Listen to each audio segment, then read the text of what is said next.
Hi, everyone. It's Rob, and thank you for listening in today. As always, I greatly appreciate your time.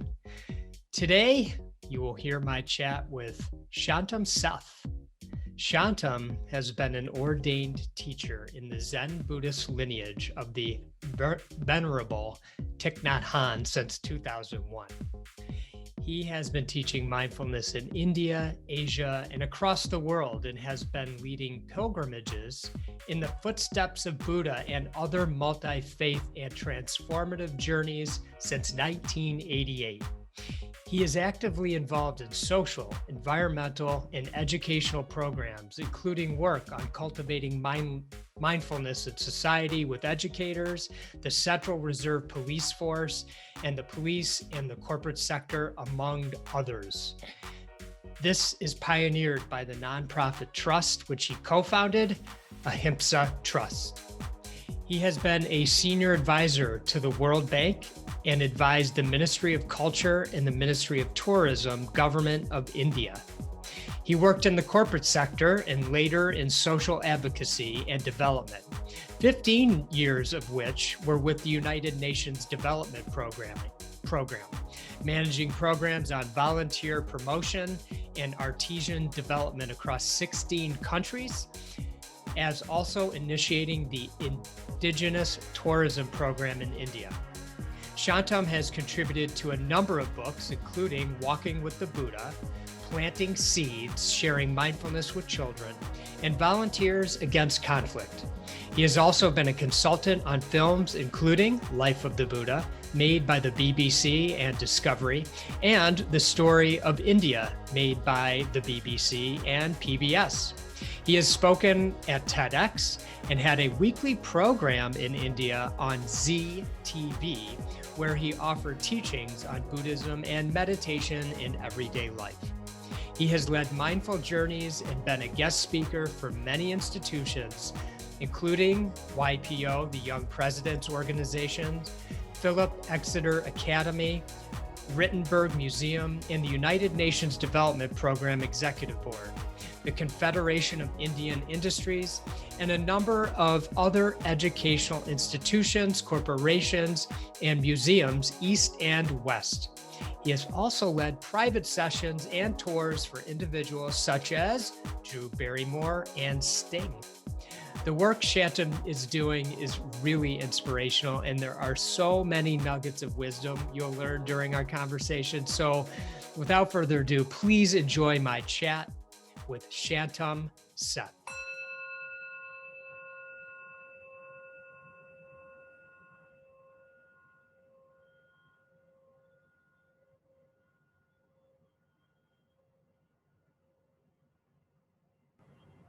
Listen, listen. The wonderful sound of the bell brings me back to my true home.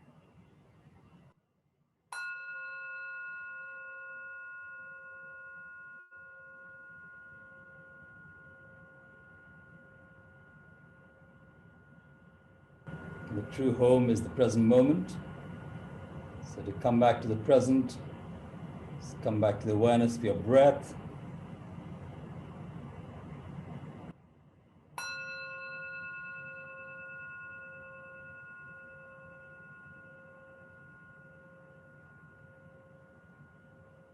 Just bringing an awareness to your in-breath and your out-breath. As you breathe in and as you breathe out.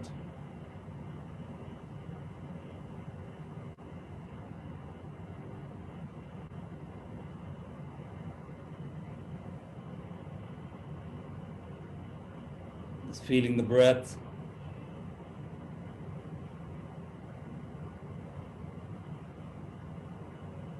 You find it easier to feel the breath. You can put your hand on your abdomen, palm of your hand on your abdomen, and just feel the rise and fall of the abdomen.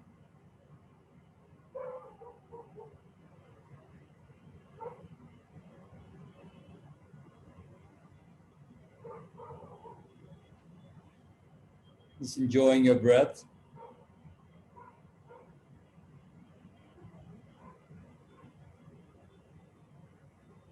knowing that we are alive, that we are breathing.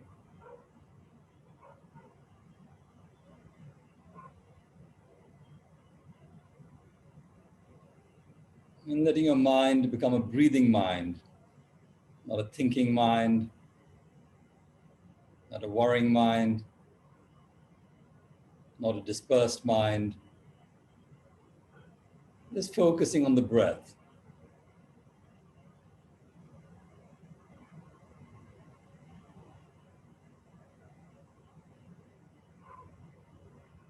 And so the breath is anchoring you back into the present moment, anchoring your body and mind into this present moment, which is the only moment you have any control about. The past is gone, the future is an idea. Just coming back, using these few seconds of the breath, anchor ourselves in the here and now, and appreciate that we are alive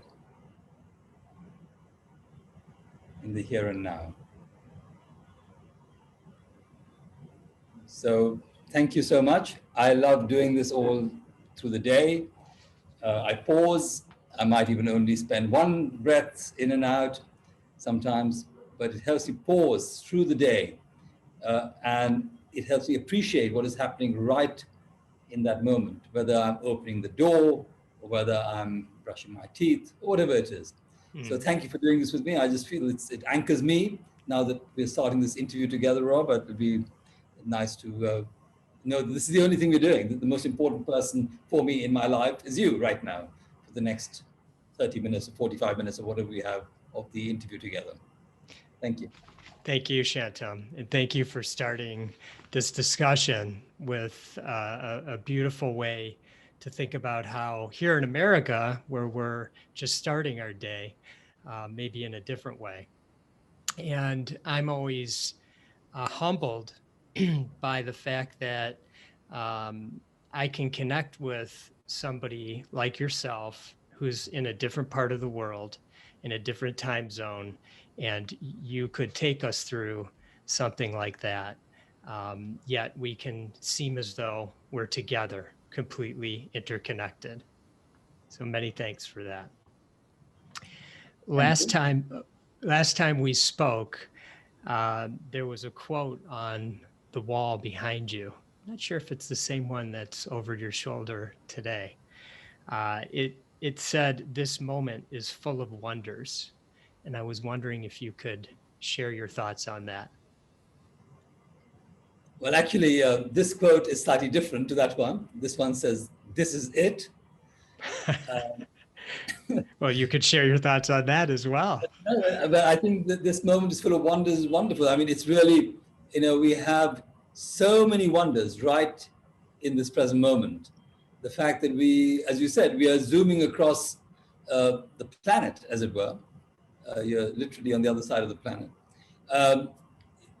I'm in India, as your viewers may know. Also, the fact that we can hear, that's a miracle. The fact that we can see, the fact that we're breathing. If you were dead, we would obviously not be breathing.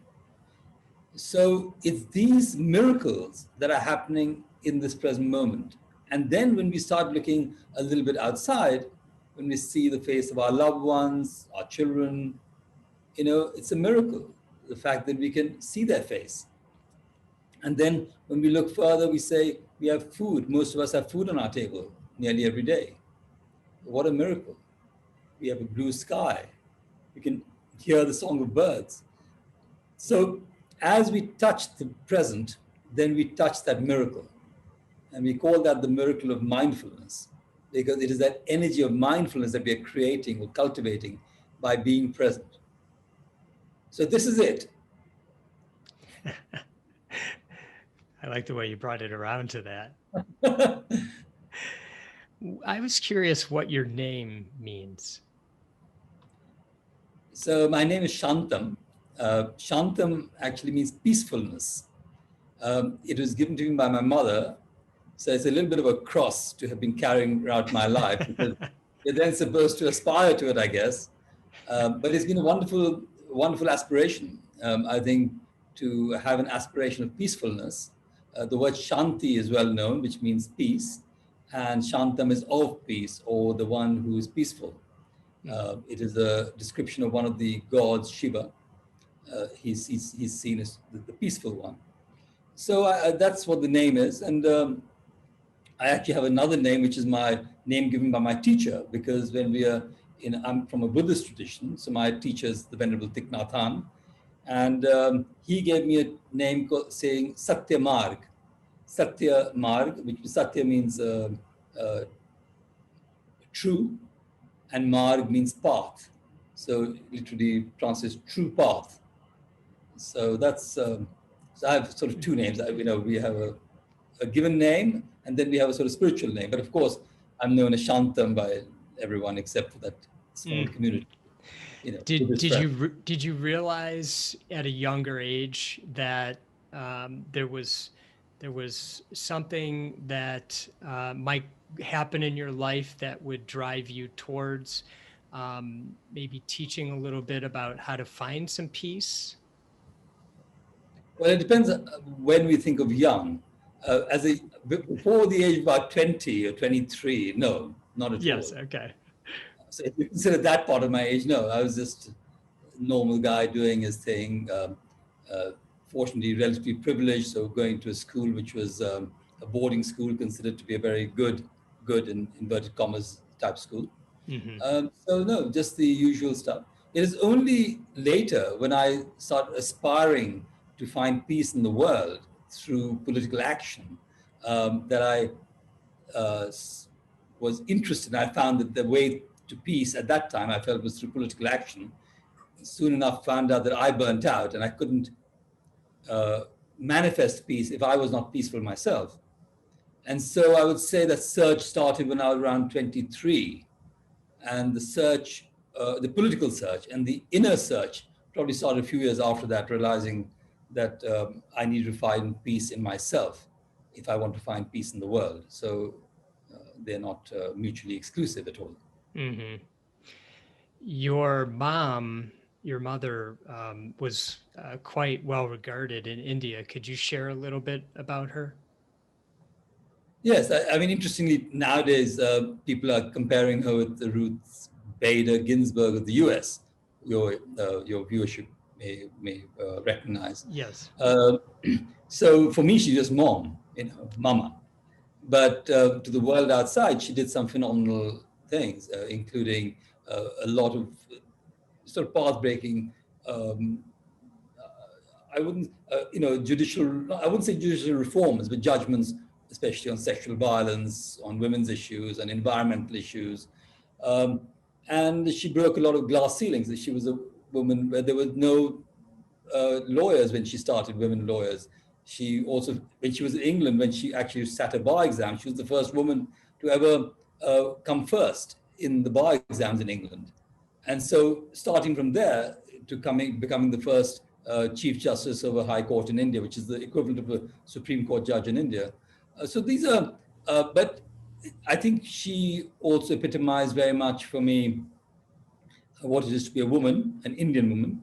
So she had that sort of balance of justice, humility, beauty, and in my Buddhist head, I would say the ability of non-reactivity. So being able to really sit with something and mull something and be non-judgmental, even though she was a judge. That's great. And then you have this other unique experience in your life where you get to spend time with Thich Nhat Hanh. And can you talk a little bit about that? And I thought it was interesting, the two names that you have and what their meanings are and how things have sort of shaped your life, how your life has been shaped. Yeah.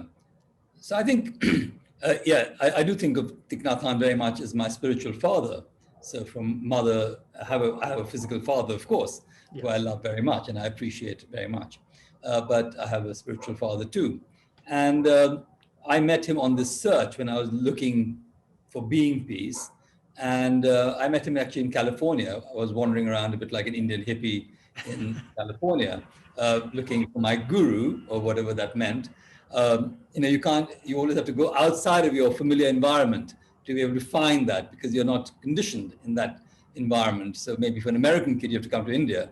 For an Indian kid, you have to go to America. And we were influenced a lot by, the West already, by the music of the West, etc., whether it was the Beach Boys or whether it was the Beatles. And so I think when I met Thich Nhat Hanh, he taught me how to do walking meditation on the second day at the Ojai Foundation in California. And I really felt I touched peace for the first time. I experienced peace through the walking meditation. And then over time, in fact, the next year he came to India. He asked me to organize a pilgrimage to the sites associated with the Buddha. And we did that for 30 days. And I think my name partly came out of that, this Buddha path, or the true path. It may have many different meanings. But he then suggested that why didn't I do this journey every year as a practice the Buddha suggested. And so every year in the winter, I'd go on a meditate on a pilgrimage, a Buddhist pilgrimage. In the summer, I'd go to meet him. And in fact, it's interesting because it's his birthday in a couple of days.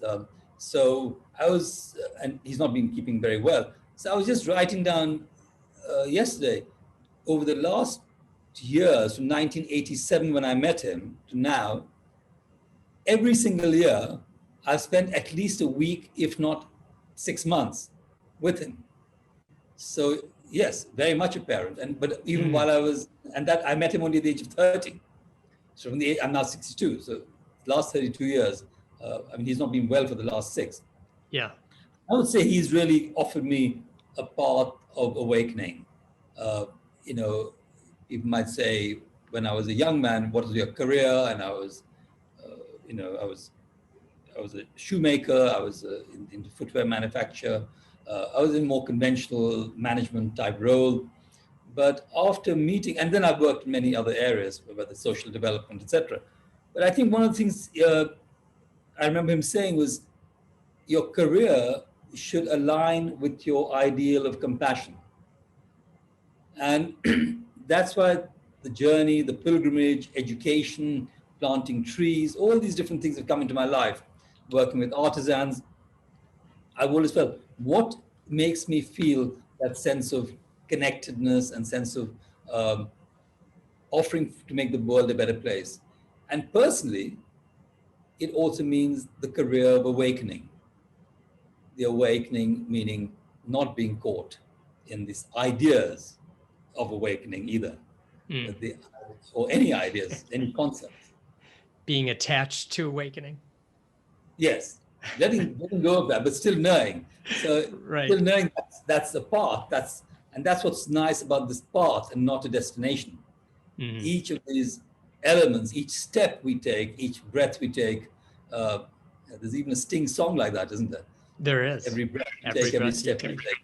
So anyway, but it's, I don't know if that was that was where you, what do you call it? When you're chasing somebody. I think here is being present. Just every step you take, you really arrive. Every breath you take helps you to be present. And I think that allows you to awaken, as we were saying in the beginning. You awaken to the miracle of the flower, the miracle of whatever is happening. So I think that's the awakening. But you also realize that it's a slow drip method of, I sometimes like to think that our path is the path of becoming a Buddha, becoming awakened. And we all little part-time Buddhas. We've all experienced moments of awakening. But our practice is how to have more and more and more of those moments, so we can stay in that presence all the time. So that's why I call it a path of awakening. And I think we all have experienced it. And that's why we have the ability and the confidence to know it's possible. You write that everyone should visit India at least 3 times in their lives. Can you talk a little bit about that? Well, I mean, I think I wrote it because I was marketing my journeys. I do these pilgrimages and transformative journeys into India. So I needed some sort of catchy lines because, if I just said, visit India and put a picture of the Taj Mahal. But I do believe India is a great teacher. I think India, it sort of shakes you up, even for those of us who are familiar with it. If you can travel or live in India with traveler's eyes. But when I talk about the 3 times, I talk about the first time when you come to explore as a young person, searching and having all those existential questions which you all have. Why are we here? And also exploring. And we see this a lot with young people, like especially from the Israeli army, when after they've been drilled into their mind of how to be, regimented, they come to India to just blow their mind, if nothing else. And this has been happening since the 60s from the hippie trail. So India is a great teacher for young people. The second is, of course, I say you have to come because you have to come visit the Taj Mahal, swear eternal love to your beloved and, all that stuff. And, it's on the bucket list for every girl, if not boy, to be there with your beloved. And so those sort of things. And it's also a very romantic place, the deserts and the mountains and the Himalayas and the beaches of Goa and all that stuff. And the third, which I think you should start quite early in life, really, is to ask those questions which we all have. Why are we here? What is life about? Who am I? And the Indian mind, I don't think it's just the Indian mind, I think it's the global mind. We've been asking these questions for a long time. But the Indians have been working out answers in very, very sophisticated forms through different religious, what we are now calling religious type of traditions, but spiritual traditions of understanding who we are and why we are here and who am I. So I think India offers those answers. It's not an answer for everyone. Some are faith-based, some are non-faith-based. And for me, my search has led me much more to a non-dualistic type of understanding, which is the Buddhist practice and path. Not to say that the others are not relevant. I always say that Buddhism is made of non-Buddhist elements. But I think to understand oneself, India is important, even if one is not a Buddhist. I think what it does, whatever we do here, the mirror is brought up to you. It could be something which you don't want to face, like say even a beggar. And I tell people, the beggar is your teacher. Don't see what happens to you. Don't have to give. In fact, don't give, because otherwise you feel a little uncomfortable. But see what comes up. Is it guilt? Is it compassion? Is it disgust? Is it fear? Is it confusion? Is it, just seeing yourself? And then as we travel, it's important that we make the inner journey at the same time as we make the outer journey. And that's very important, Rob, because I think most of us, when we travel, we think of traveling to see the Taj Mahal type of thing. We're going on this outer journey. But India, and everywhere, I mean, it's not just India. I've traveled to more than 60 countries in the world. I spent part of the evening reflecting on what happened that day, what struck me, some conversation, something I met, something I saw, some emotion that arose because of a certain situation. So that's the way of understanding oneself and what makes me tick and makes me feel a little more better about myself, I guess, but also kinder to the world. So India does that. In India, really, in the Zen tradition, we call it something like a sesshin. It's like a very hard-nosed type of retreat. It's a bit like that. It's not an easy place. It's not la-di-da. So it could be intimidating. Yes, it is. I think it is for most people. And unfortunately, most people have the impression of India as being very, very intimidating. But I think, and so India pictures itself through the Maharajas and the beaches and the tigers and it's, all the beauty stuff. It's good. But I think, if we want to know more about ourselves and live in a more awakened way, then we should definitely visit India. We call it Mother India. Right. What are some things now, in particular, at this point in time, October 2020, we are not able to travel.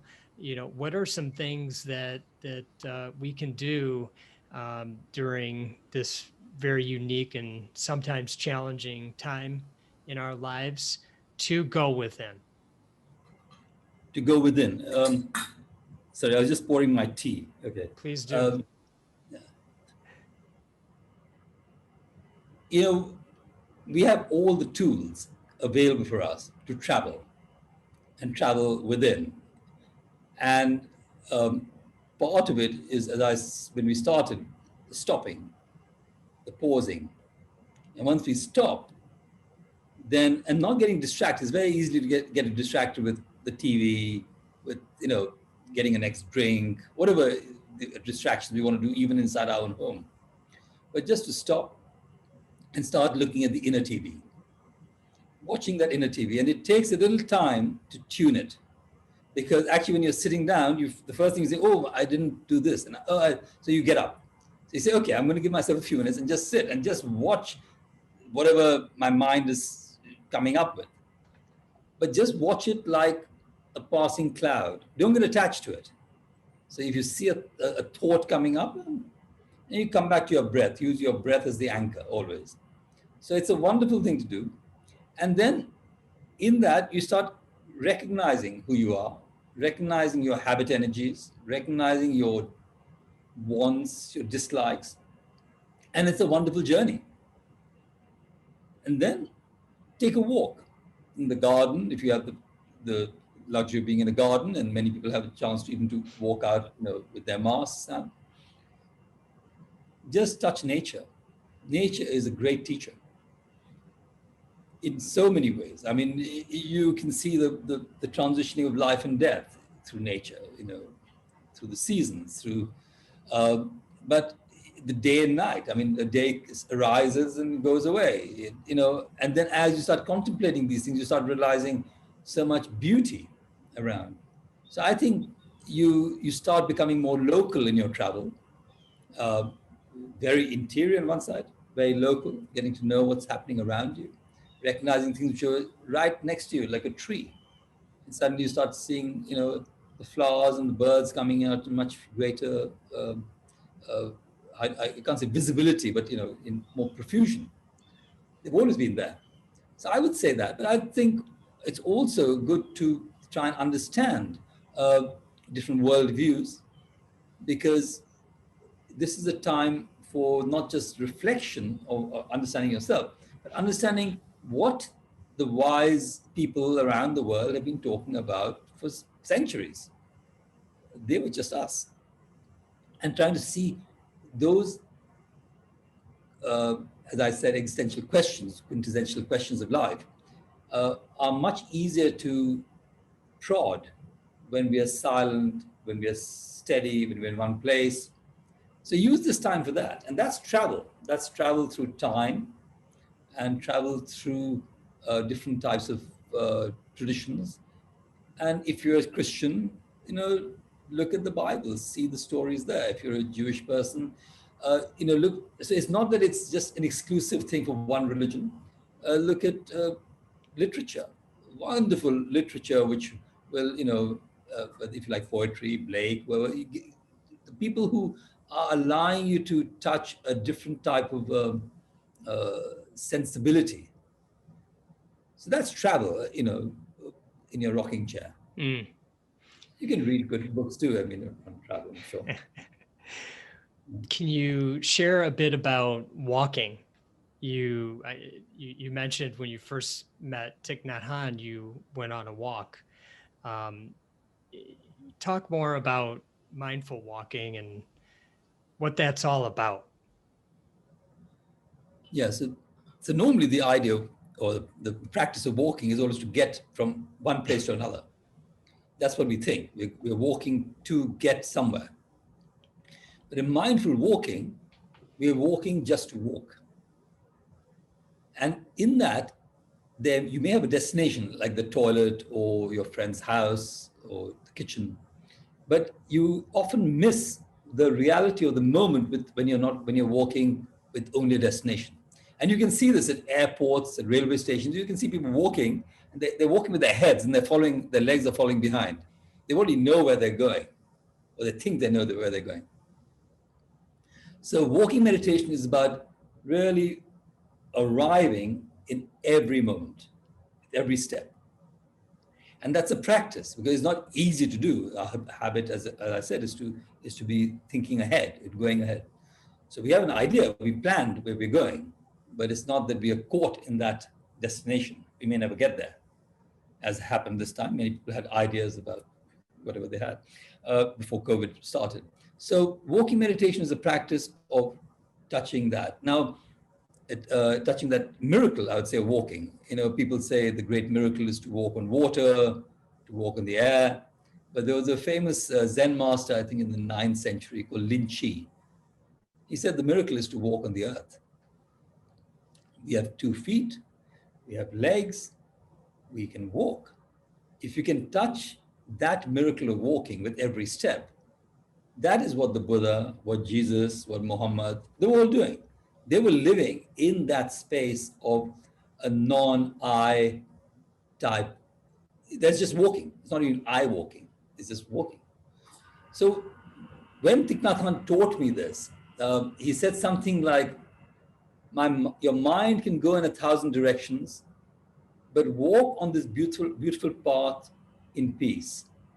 And with each step, feel that a lotus blooms.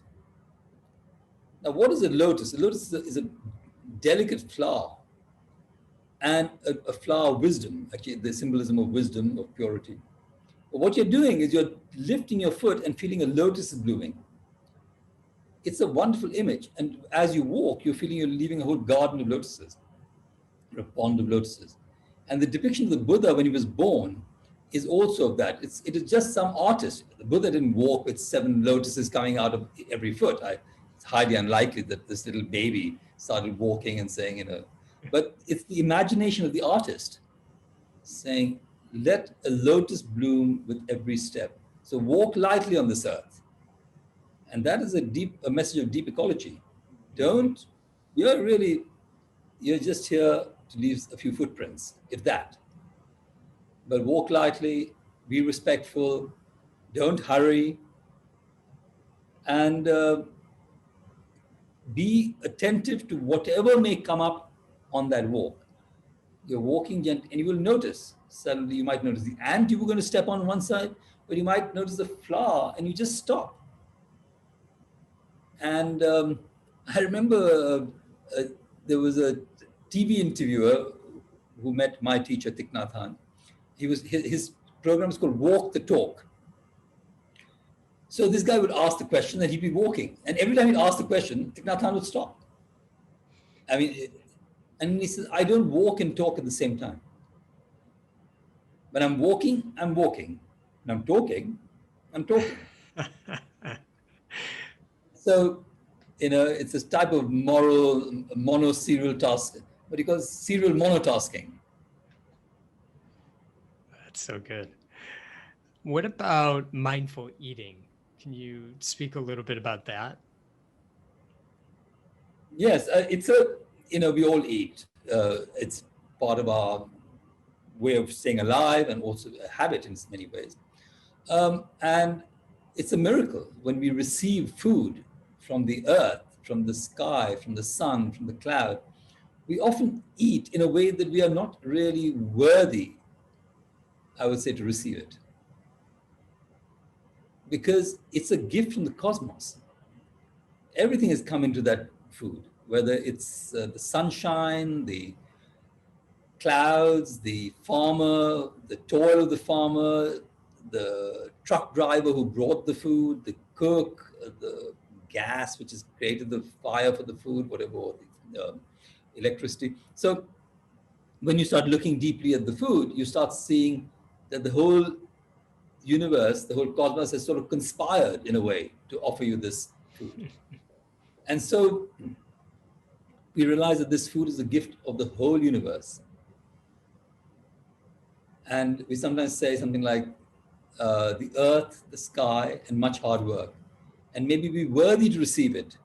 Maybe transform our unskillful states of mind and learn to eat in moderation. So maybe not be caught in greed, and maybe take only foods that nourish us and prevent illness, because we can be consumed by taking things which are not very healthy for our body. And so that we may walk on the path of understanding and of love. So we look at food in that way. And so eating meditation is a practice of mindfulness while we eat. So mindfulness is not, you can't do mindfulness. You have to do mindfulness of something, mindfulness of the breath, mindfulness of the step, mindfulness of the eating. And the eating can be the mindfulness of the chewing, mindfulness of the tasting, mindfulness of the swallowing. And this is much easier to do when you're doing it silently. So initially, when we have a meal, say with a family, because it's family time often when people meet to chat. So you say, okay, let's have 3 minutes or 5 minutes. In a monastic setting, we might say, okay, let's do 20 minutes or let's do the full meal in silence. But I think it's very nice to bring it into a family situation. And when we teach children this, they absolutely love it. And they're the ones who, in fact, often lead the parents in mindful eating. And then we have a little bell sometimes on the dining table, and then one of the children can invite the bell, say something about the food, thank the people, whatever tradition you're in, you might do a grace, or you might just do something like this, awareness, and then look at the food like a child does, naming, or carrot, bean, just, it takes a split second, just being aware, and then informing your own stomach. Now I'm going to transition to eating. It's not just, and then you also aware how much you're taking. So your eyes, your hand, and then your hand gesture. We eat often with our hands, or whether you eat with your fork and knife. Mm-hmm. Just being aware what you're taking, how nutritious it is. So I think eating meditation is really that mindfulness, that awareness, or that energy of mindfulness in how you're going to be doing this everyday activity, such as eating. I mean, I think it's just that really.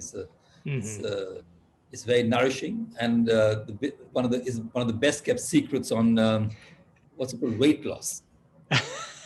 Somebody said if you sell mindful eating as weight loss, you probably get thousands and thousands of people. But it's great. It is exactly that. We don't need to fill our stomach more than 80%, 70% of the stomach. But once you're eating, it also takes time, and you'll become aware that you're getting full. You don't need to eat anymore. Mm-hmm. So that's and to do it, even if you're in silence, when you eat in community, you're communing. So before you start the food, you look at everyone at the table, acknowledge everyone, and we're eating together. Mm-hmm. It's not that we're ignoring, we're just on our own, doing our little own thing. It's community. And slowly you realize that the food is also part of community. You're part of an interdependent reality of the sunshine, the birds, the rain. And then when you really eat with that awareness, you realize, oh, I'm eating the sunshine. You eat an orange, do some orange meditation. You look at the orange, and you put it in your mouth. It's like you're eating sunshine, you're eating the rain, you're eating the cloud. You don't have to be a poet for that. You just know it. Mm-hmm. Because that's how attentive you become, insightful with that concentration that develops with that mindfulness practice. Mm-hmm. I read recently in doing some of our research that happy teachers will change the world. And I'm wondering if you can talk a little bit about an organization that you co-founded called the Ahimsa Trust. And I also wanted to mention that I watched a really, really beautiful video of some work that you were doing in a school in India. And if you could share a little bit about that as well. I feel that we as children, and me as a child, I didn't learn how to handle my emotions, my fear, my anger, and also really appreciate what I had. And that, again, is a little bit about this training in mindfulness, bringing mindfulness and cultivating mindfulness in ourselves. And teachers are people who are your role models at that age as young kids. And what we found is that teachers find it very difficult to teach this because they've never learned how to do it. So our program in Ahimsa Trust is to train teachers to be happy. Now, happiness doesn't just come, as you're born. It's a cultivation. It's a practice of being happy. You develop that skill. We all know the half full, half empty scenario. It's not always to be just an optimist, but it's to be real that we have these conditions of happiness here and now to enjoy them. Now, in that, we realize that the teacher is also, or the presence of the teacher is the unwritten curriculum. So when a teacher walks into a class, his or her, their message is just in their presence. It's not always in the subject they're teaching. When we recall who is the teacher who had the greatest influence, it may not be in the subject at all. It may have just been their presence. So what we're trying to do in these courses that we're doing for teachers as a nonprofit is to help teachers cultivate happiness in themselves. And then through that, transmit that to their students. So that's why happy teachers will change the world. And we want this to come into mainstream curriculum. In teacher training, that's what we're doing. We brought that into the Delhi state teacher training curriculum now. But we wanted to bring it into schools so that children can have these skills whenever they need it. I created a big mess in my own life from time to time, through my anger, through my jealousy. I didn't know how to handle it. I thought I was jealous. I was angry. But I realized now that these emotions just arose and passed away due to causes and conditions. And I could train my mind.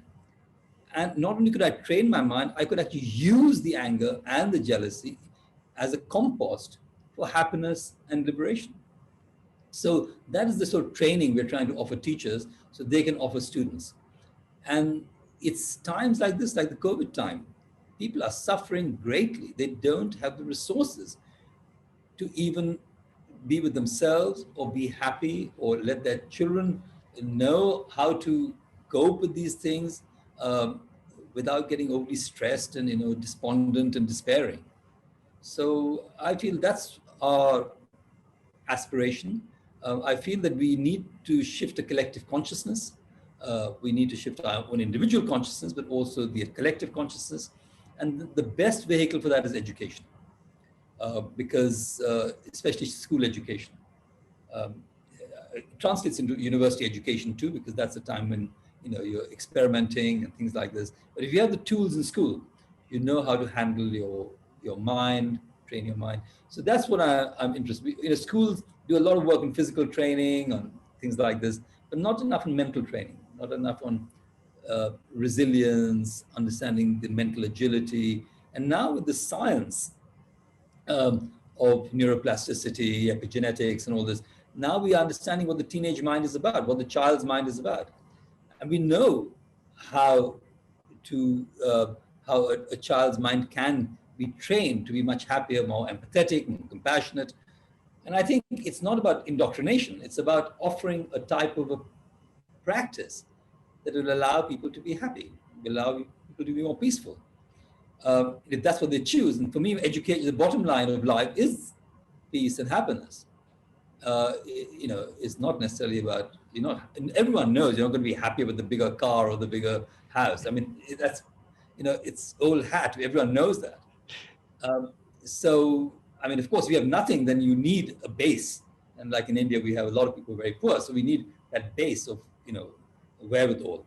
But most of us, fortunately, have that, especially in a country like America. And then you realize that the next thing is the next promotion, the next whatever it is not going to bring you that happiness. You need something else. And that's what we're teaching the teachers.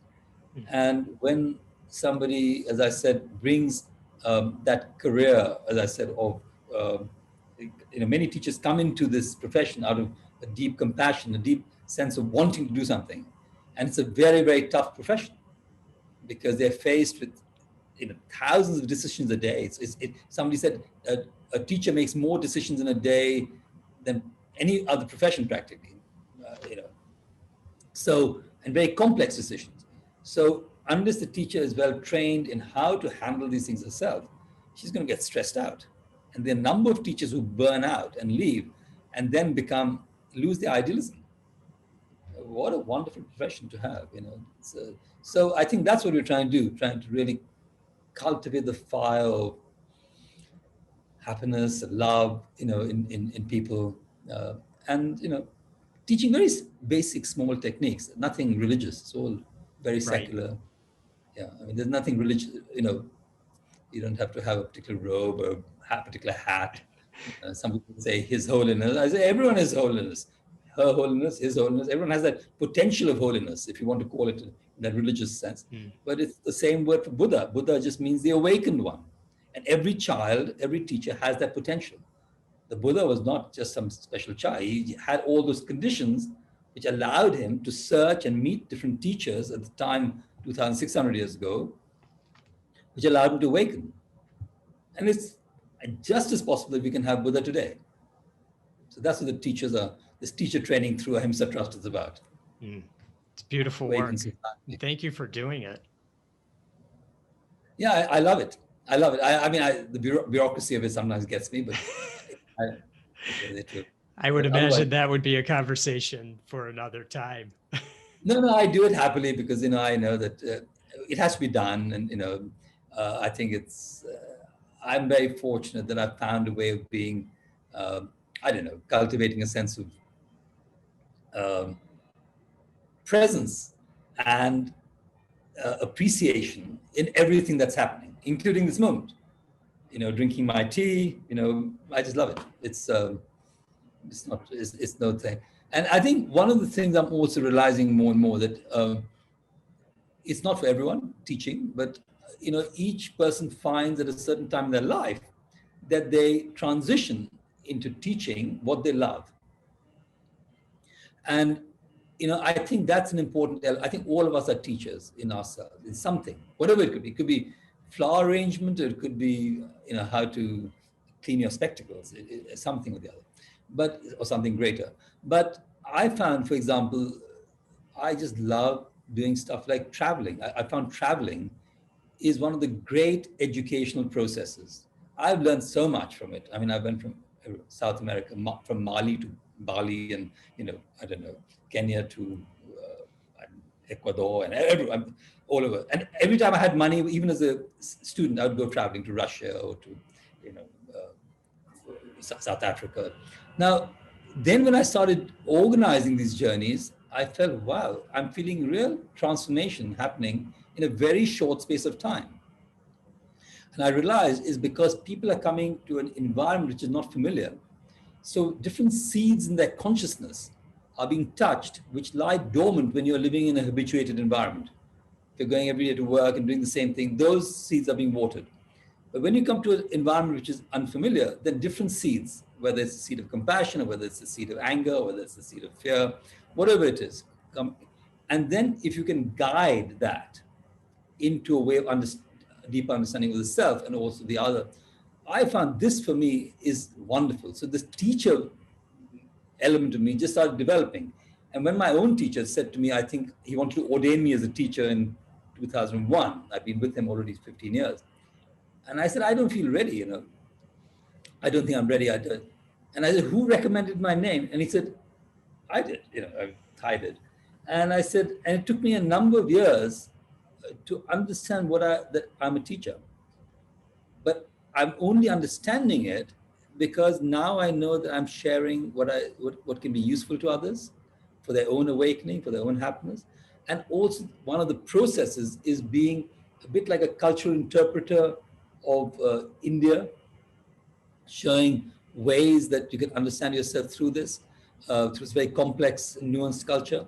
And doing it in a way, I always say, even it's not where you go, it's how you go. So having times like sitting meditation, like reflective time, exposing somebody to outside, having discussions. So I think that sort of element of a teacher is important. And you don't always have to be a school teacher for that. And we're doing it through schools because they're organized institutions.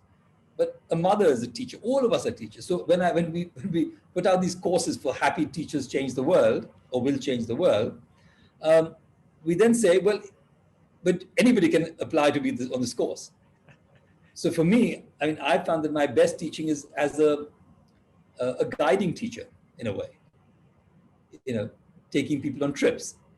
I think better than spouting a Dharma talk somewhere, but I think each one finds their own way. And I think doing this, that's your thing. I can see in your smile, you enjoy this. So in that own way that you're teaching by doing, by being what you're doing. So I think I have to thank you. We're all doing and I feel it also depends a lot on your motivation, a lot on your deep motivation. If your motivation is pure, you have to always look back on that. Why am I doing this? What is the fire that is making me do this? And if it's coming out of a place of kindness, of compassion, of a sense of sisterhood and brotherhood, and for better, I would not even say, I would say specieshood, being beyond just our human species, then yeah, great. I think wonderful. If it's coming out of the more unwholesome type of mental formations, then not so good. Then maybe good to go and do some gardening for a little while and sit and poke around in the earth and let the earth teach you a little bit. And flowers will come out and then they'll, oh wow, that's great. So good. Yeah. Well, thank you for being a teacher for us today and sharing your wisdom with us today. I'm so sorry, your voice is cutting again. For some reason, I can't hear you again. We'll edit that. Stephen, Dan, 3, 2, 1. Shantum, thank you for sharing your wisdom today and teaching us today. No, thank you, Rob. Maybe we can end, if you don't mind, with 3 sounds the bell again. Would you be okay with that? I would love that. And I will give a little takeaway with the 3 sounds the bell. And I use this for my telephone. I call it telephone meditation. So every time my phone rings, I don't pick it up for 3 times. The first bell, I stop. I stop whatever I'm doing, whether I'm walking or I'm speaking. The second bell, I come back to my breathing, which allows me to bring the present moment, bring me back into the present moment, the here and now. So my mind and body is coming back into the breath. And the third, I smile. Smiling is not just very good for your well-being. Different happy neurons get activated into your brain, but also it's an appreciation of this moment that we have so many conditions of happiness and of aliveness right now. So I'll invite the 3 sounds of the bells, and so you can stop, breathe, smile. And you can do that with your phone. And on Apple, not that I'm wanting to advertise Apple, there's actually a sound of this bell somewhere hidden in those rings. So I just download, I don't even download it. And you can just listen to it. There's another place called Plum Village app. It's a very good app. You can download it there, which is not, it's through the community of Thich Nhat Hanh. Mm-hmm.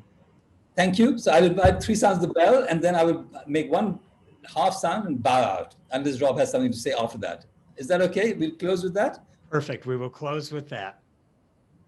Thank you.